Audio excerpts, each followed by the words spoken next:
आज या ठिकाणी समस्त हिंदुत्वनिष्ठ संघटना आणि संप्रदाय यांच्या वतीने या हिंदू राष्ट्र जागृती आंदोलनाचं आयोजन करण्यात आलं आहे।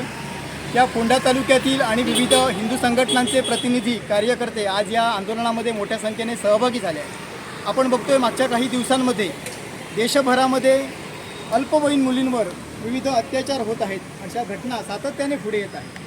अगदी गोव्यात सुद्धा मागच्या 2 दिवसांपूर्वी आपण जर पाहिलं की कोल्हामधील असू दे किंवा वाटकोमध्ये असू दे, अगदी अल्पवयीन अशा 5-5 वर्षांच्या 6-6 वर्षांच्या मुलींवर अशा प्रकारचे अत्याचार झालेले आहेत। त्यामुळे या घटनांकडून आपण बघतो की आत्ताच गोव्यामध्ये जी असेंब्ली झाली त्यामध्ये सुद्धा जी आकडेवारी सांगितली की मागच्या 5 वर्षांमध्ये गोव्यामध्ये जवळजवळ 260पेक्षा अधिक अशा प्रकारच्या अल्पवयीन मुलींच्या संदर्भात घटना घडल्या, परंतु केवळ 4 जणांवर कारवाई झाली। लक्षात घ्या, अशा प्रकारच्या माध्यमातून जर का कुणाला तरी याचा धाक बसेल का हो, तर या दृष्टीने हिंदू जनजागृती समिती आज या आंदोलनाच्या माध्यमातून आम्ही मागणी करतो आहोत की जे कोण धर्मांध आहेत, अशा प्रकारचे बलात्कारी आहेत, त्यांच्यावर कठोरात कठोर अशा प्रकारची शिक्षा करण्यात यावी। या माध्यमातून आम्ही सरकारकडे मागतो की फास्ट ट्रॅकच्या माध्यमातून हे सगळे गुन्हे जे आहेत तर त्यांची चौकशी व्हावी। त्याचबरोबर आज लव्ह जिहादच्या माध्यमातून शेकडो मुलींना आज या विविध माध्यमातून फसवणूक त्यांची केली जाते आणि यांना या लव्ह जिहादमध्ये बळी पडल्या जातात।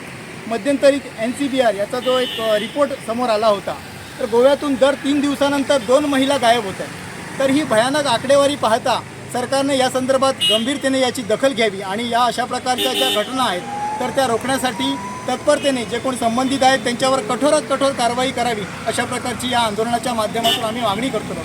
त्याचबरोबर आज सरकारने विविध पाठ्यपुस्तक शाळांमधून आज आपले जे युवती आहेत तर त्यांना स्वसंरक्षण प्रशिक्षण मिळावं, त्यांनी स्वसंरक्षण प्रशिक्षण घ्यावं, अशा प्रकारचं आवाहन मुख्यमंत्र्यांनी केलं होतं, परंतु प्रत्यक्षात मात्र आज अशा प्रकारची कोणती कृती झालेली दिसत नाही।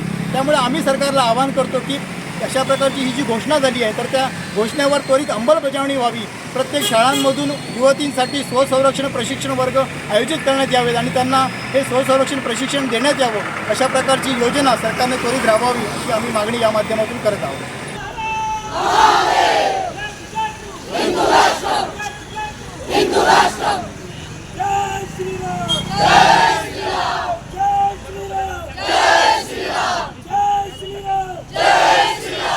Subscribe Prudent social media channel and press bell icon for latest notifications.